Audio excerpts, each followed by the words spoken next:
चौधरी साहब ये बताएं, अभी इरफान कादर साहब भी मेरे शो में थे, हम बात कर रहे थे, लेकिन जो इस्लामाबाद में हम सुन रहे हैं, जो ऑफ द रिकॉर्ड बातें हो रही हैं, उसमें बड़ा सीरियसली ये सोचा जा रहा है कि रेफरेंस मूव किया जाए जुडिशल मिसकंडक्ट का अगेंस्ट द चीफ जस्टिस। और पिछले 48 घंटे में जगह जगह मिसकंडक्ट का वक्त अब कॉन्वर्सेशंस में आ रहा है, ट्वीट्स में आ रहा है, दाएं बाएं से आ रहा है, प्रोग्राम्स के अंदर आना शुरू हो गया है। कितना सीरियस समझते हैं इस थ्रेट को, और अगर हुआ तो फिर क्या इसका रेमिफिकेशन, क्या इम्प्लीकेशंस होंगी? अच्छा मालिक, दो चीजें मैं आपको बताना चाहता हूँ। पहली बात तो यह है कि इरफान कादर साहब बिल्कुल मेरे बड़े भाइयों की तरह, और मेरा बड़ा एहतराम है, लिहाजा मैं उन पर क्रिटिसिज्म कर नहीं सकता बड़ी जाती रीजंस की वजह से। लेकिन इरफान कादर साहब की लीगल ओपिनियन जो है ना, वो आमतौर पे उनको कोई बड़ी वक़्त दी नहीं जाती, और इसीलिए कोर्ट भी उनको सीरियस नहीं लेती कभी भी। आप भी सीरियस ना लें। उनका जो इस वक्त इशू है ना, वो ये है कि देखिए, पहली बात तो ये है, आप जस्टिस फाइज ईसा साहब के रेफरेंस में सुप्रीम कोर्ट ने एक बड़ा इंटरेस्टिंग फैसला किया है। उन्होंने कहा यह है कि जी जो रेफरेंस है उसके ऊपर सदर पाकिस्तान ने इंडिपेंडेंट गौर करना है, वो बाउंड नहीं है एडवाइस का फेडरल गवर्नमेंट का, वो सदर ने भेजना है 209 में। तो मौजूदा सदर जो है उनके होते हुए बंदियाल साहब के ऊपर हुकूमत का रेफरेंस तो आई कैन अश्योर यू नहीं आ सकता, नंबर 1। नंबर 2 ये है कि जो ये कह रहे हैं ना कि जजमेंट के ऊपर, देखिए ये ऐसी मज़हका खेज बात है। रोजाना सेशन जजेस जो है वो पाकिस्तान में लोगों को फांसियों की सजा देते हैं, हाई कोर्ट से वो फांसी की सजा बदल जाती है, तो क्या उन जजेस को जो है आप नौकरी से निकाल देंगे, जेल में डाल देंगे? कभी एक बुनियादी प्रिंसिपल है जुडिशल फॉर्मुलेशन का कि फैसले के ऊपर आप रेफरेंस दायर नहीं कर सकते। अब तीसरी बात जिसपे वो बड़ा उन्होंने आपने अपना प्रोग्राम जो है 10 मिनट लगाए, वो ये थी कि जी बाकी पॉलिटिकल पार्टीज को मौका नहीं दिया। मरियम नवाज ने भी आज यही कहा। पॉलिटिकल पार्टीज के ऊपर ये हुआ कि जब अकरम शेख साहब, फारूक नायक और मुर्तजा जो कमरान मुर्तजा साहब जो हैं ये आए आर्गूमेंट्स के लिए, तो जज चीफ साहब ने कहा जरा वो जो प्रोक्लेमेशन जारी की है, एलामिया जारी की है पॉलिटिकल पार्टीज ने, वो तो पढ़ दे पहले। उसमें लिखा हुआ था कि वो बेंच पे हुकूमत और ये पार्टीज अदम एतमाद का इजहार करती हैं। तो उसके बाद मुनीब अख्तर साहब ने उनको ये कहा कि देखें, अगर आपका क्लाइंट जो है वो अदम एतमाद का इजहार कर रहा है तो फिर आप आर्गूमेंट क्या करेंगे? आपका जाती एहतराम तो हमें बड़ा है। अकरम शेख साहब ने कहा जी वो बिल्कुल बेवकूफ है, उन्हें ये करना ही नहीं चाहिए था, ये नहीं होना चाहिए था, वो नहीं होना चाहिए था। तो उन्होंने कहा जी कि अकरम शेख साहब, हमें आपका तो बड़ा एहतराम है, लेकिन आपने तो अपने क्लाइंट की तरफ से बोलना है। आपका क्लाइंट ये कह रहा है। इससे पहले आप जो है अगर देखें तो उन्होंने, आपको याद होगा, 2 दिन तो लगा रहा, हमने बाइकआउट कर दिया है। और अटॉर्नी जनरल ने पेश होकर सुप्रीम कोर्ट को कहा जी हमने तो बाइकआउट नहीं किया, ये तो सारा मीडिया गलत रिपोर्ट कर रहा है। उन्होंने मीडिया में डाल दिया। तो ये सिचुएशन कोर्ट रूम में और है, कोर्ट रूम के बाहर और है। सो ये इसमें कोई सुप्रीम कोर्ट के फैसले पे उहाम नहीं है, ये इम्प्लीमेंट होगा। और आज इलेक्शन कमीशन ने भी और पंजाब हुकूमत ने भी दुरुस्त सिमत में इकदाम उठाए हैं। उन्होंने कहा है कि सुप्रीम कोर्ट का फैसला लेटर एंड स्पिरिट में उसको इम्प्लीमेंट किया जाएगा। I don't see any problem.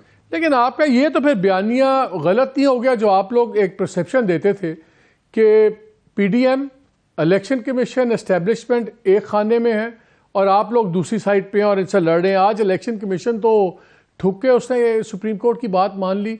तो मुझे ये बताएं, क्या एस्टेब्लिशमेंट का कोई रवैया आपको नज़र आ रहा है, बदल रहा है आपकी तरफ, कोई नरम हो रहा है? वरना election commission on its own बड़ा, मेरा तो ओपनली मैं ऑन एयर कह रहा हूँ कि इलेक्शन कमीशन में तो इतना सत्तू नहीं है कि ऑन इट्स ओन ये इधर इतना 360 डिग्री का टर्न लगता। देखिए बात यह है कि मेरी भी ये खुशफहमी होगी। एस्टैब्लिशमेंट जो है, देखें ये जो मामला है ना, एस्टैब्लिशमेंट इदारे जो हैं, ये एक इनकी गलतफहमी है मरियम बीबी को कि इतना बोझ वो उठा लेंगे कि वो आइन को भी रौन दें, अपने हलफ को भी रौन दें, और वो इतना आउट ऑफ वे चले जाएं कि वो इनके लिए बिल्कुल ही जो है वो मुल्क को मार्शल लॉ लगा के, देखिए कॉन्सेप्ट क्या है इस वक्त। कॉन्सेप्ट ये है कि जो पाकिस्तान की फौज है वो मुल्क में इमरजेंसी लगा दे, मार्शल लॉ लगा दे, और नवाज शरीफ को लंदन से बुला के पाकिस्तान में वज़ीर-ए-आज़म बना दे। अब मुझे बताएं, कौन आर्मी चीफ, कौन नेवल चीफ, कौन एयरफोर्स चीफ जो है वो इस तरह से कर सकता है? आइन को रोंदे, अपने हलफ को रोंदे और एक मफरूर मुल्ज़म को लंदन से बैठा बुलाए और पाकिस्तान में लगा दे। ये मुमकिन ही नहीं है। पहले ही एस्टैब्लिशमेंट की कमर दोरी हो गई है इस नालायक हुक्मरानों का बोझ उठा उठा के। सो एस्टैब्लिशमेंट ने अपने फैसले करने हैं और मुझे ये खुशफहमी है कि वो अवाम से, आइन से और अपने हलफ से दूर नहीं जा सकते। They have to make their plans, they have to make their strategy with in these three spheres. लेकिन फॉर एक सोच यहाँ पे ये भी है कि जो बहुत ज़्यादा कमर दोरी हुई हुई है वो आपकी पॉपुलैरिटी अपनी जगह खान साहब की, लेकिन बहुत ज़्यादा बोझ इनकी अनपॉपुलैरिटी का है, गवर्नमेंट की, महंगाई, ये तमाम चीज़ों का। और अगर ये मंजरनामे पे नहीं होते तो वो जो बोझ है वो आधा रह जाएगा और फिर सिंपली इस्टेब्लिशमेंट का किसी को सिर्फ आपकी पॉपुलैरिटी से डील करना पड़ेगा तो आपका कद काफ़ी नीचे आ जाएगा, ये अनपॉपुलैरिटी का बोझ हट जाएगा। इस एंगल से भी सोचा आपने इस पे? वेल, एक और तजर्बा ही होगा। आई डोंट नो फ्रैंकली, हो सकता है उनकी एक सोच हो, लेकिन एक तजर्बा ही होगा। और इससे अच्छा ज्यादा हमसे ही बात कर लें। पार्टी है, हम बैठे हुए साढ़े ना लिखल कर लें, 10 की कर लें। वो कहते हैं खास साहब का नहीं पता ना, वो आपसे तो बात कर लेंगे, वो कहते हैं खास साहब का नहीं पता होता मूड का, आज क्या कहते हैं कल क्या कहते हैं। बहरहाल आज इमरान खान देखें, बात यह है, इमरान खान पाकिस्तान के अवाम का इस वक्त सिंबल है। इमरान खान एक शख्स का नाम नहीं है, ये एक इस्तारा है, इस वक्त सिंबल है पाकिस्तान की अवाम की एम्पावरमेंट का। उनके बगैर बात बन नहीं सकती। सो यू हैव टू, पसंद हो ना पसंद हो, ये हो वो हो, you have to work with him. और हमें भी फ्रैंकली कोई इसमें नहीं है, हमें भी we have to work with establishment. You have to work with establishment. आपने बात ठीक की कि लड़ना तो नहीं है रियासत का, और आपका रियासत के इदारों से लड़ना तो नहीं, ज़रूरत ही नहीं है कोई। लेकिन मुझे ये बताएं, आज जो बातों में एक बात लीगल बड़ी इंटरेस्टिंग थी, बिकॉज यूर अ लॉयर, मैं इसलिए पूछ रहा हूँ। 2021 को आपका ये लॉ बन जाता है इन लोगों का, और नए बेंच बनाने का राइट चला जाएगा 3 सीनियर मोस्ट जजेस के पास। ऑब्वियसली बेंच भी बनेगा, डिफरेंट बनेगा।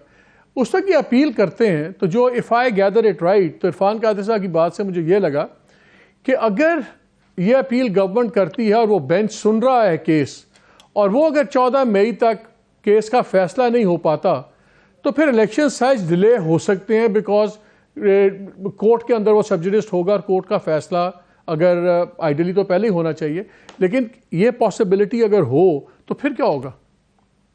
Well, there are many slips between cup and the lips. अभी तक तो लॉ नहीं बना, और लॉ बनेगा तो देखेंगे। जब 9 मन तेल होगा, राधा नाचेगी, तो आप भी देखेंगे। नहीं, अब चला तो गया है ना, सदर साहब के पास पड़ा हुआ। अगर वो नहीं भी साइन करते तो 20 तक तो वो टर्म खत्म हो जाएगी, वो 15-16 दिन, तो वो ऑटोमेटिकली लॉ बन जाएगा। 20 या 21 अप्रैल को, I am mixing a day, तो वो तो लॉ बन जाएगा, उसमें तो अब कुछ नहीं रह गया पीछे।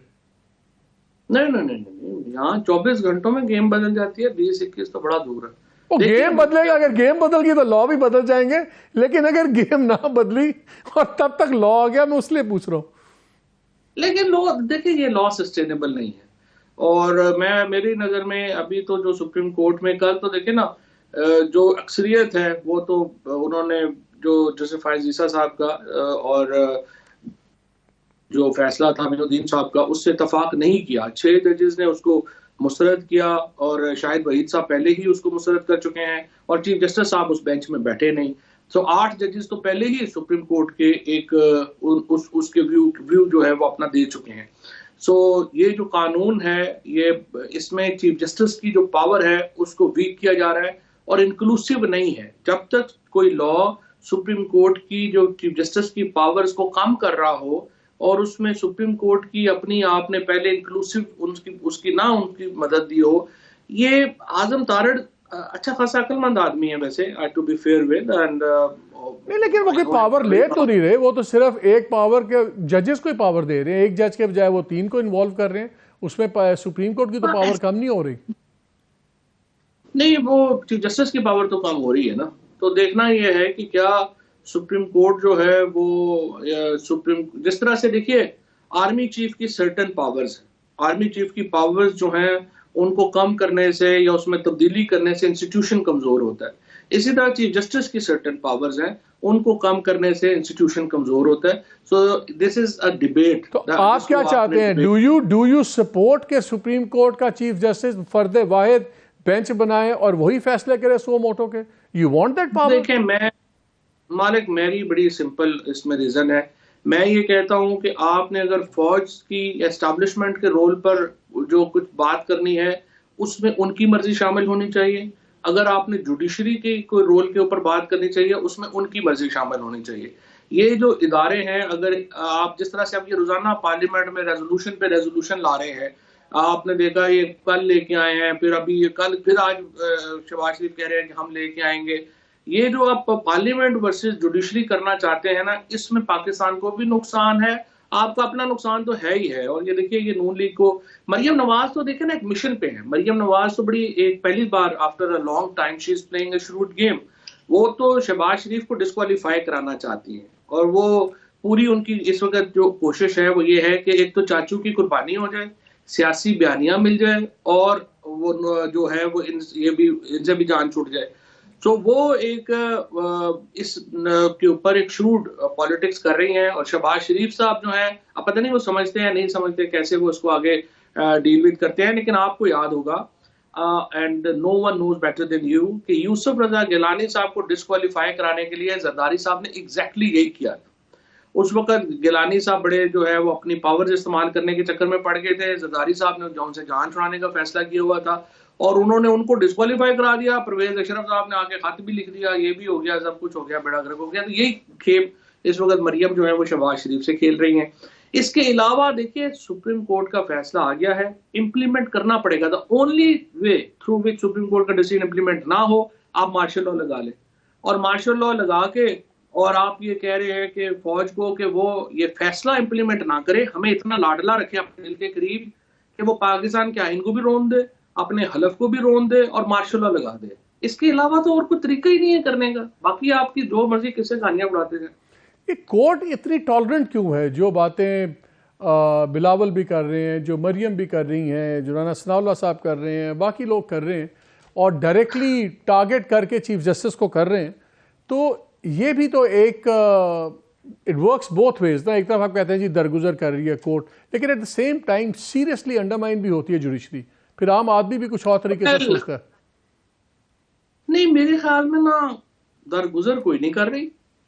आई वुड से कि क्या कहना चाहिए कि they are playing very wisely. I think उन्होंने कहा है हम अपने काम से काम रखें, इधर उधर ना हो, और जो है इसके ऊपर ना पड़े।